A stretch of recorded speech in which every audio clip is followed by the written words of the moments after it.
So this is a video that I've kind of been putting off for a while on making.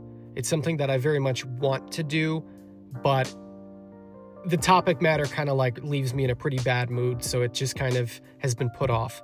But since the day it is, it feels like it makes sense.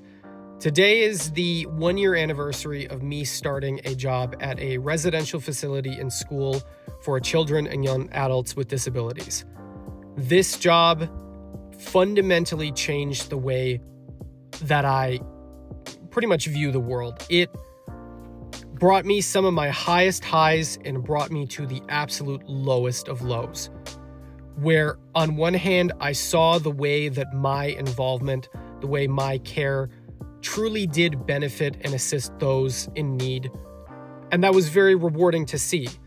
But on the same side, the just sheer lack of consistency in care, the neglect, frankly, from the company and the way that they managed parts of the facility were so fundamentally depressing, so dark, and so, blackpilling. It kind of just, I went into this with so much good intentions, so much hope.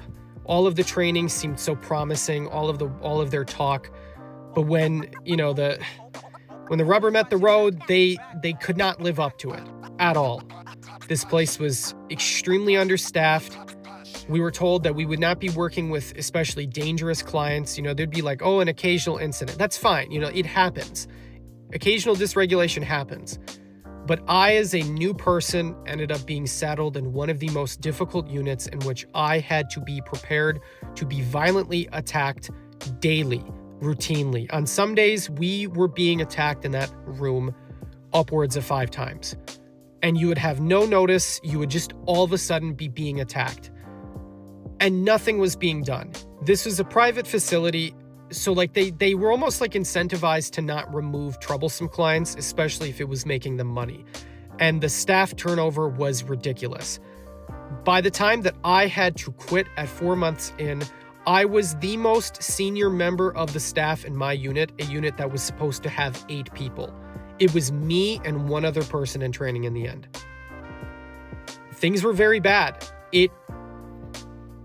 It broke me. It was very, very troubling. I'm still kind of working through processing some of it. I've sustained many mental and physical injuries from it. Some of them quite obvious, like the massive scar on my arm from when a brand new client randomly ripped a huge chunk of flesh out of my arm with his teeth. He bit and ripped a huge piece of flesh out of my arm with his teeth, and then I find out 2 days later that he was not properly given his preliminary checkup, which would have revealed immediately that he had a massive MRSA-infected wound on his leg. That client would then proceed to attack staff and other clients daily. The most that he did in a single day was 10 different people were attacked. At one point, he even attacked a custodian. That custodian was had to be sent to the hospital. There were just so many inequities, and it was so fundamentally disappointing. And I've yet to really come to terms with it. I've come to terms with parts of it, but it's how do you move forward? How do you move forward with that information? I have yet to find consistent employment since. There's just so few opportunities in the middle of bumfuck nowhere, rural Wisconsin I'm at. And that was one of the few places that had decent insurance. And it wasn't enough, and it nearly broke me. So part of me is thinking that I want to get into more specific storytelling about the place, but in tact. I don't want to violate the rights of these clients. A lot of them were in their lowest of lows, and I understand that.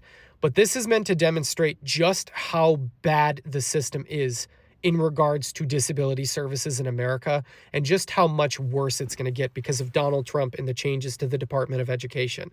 You may not know it, but while a lot of states states typically will manage a lot of the disability service fund, how the care actually is, but the funding comes from the federal government.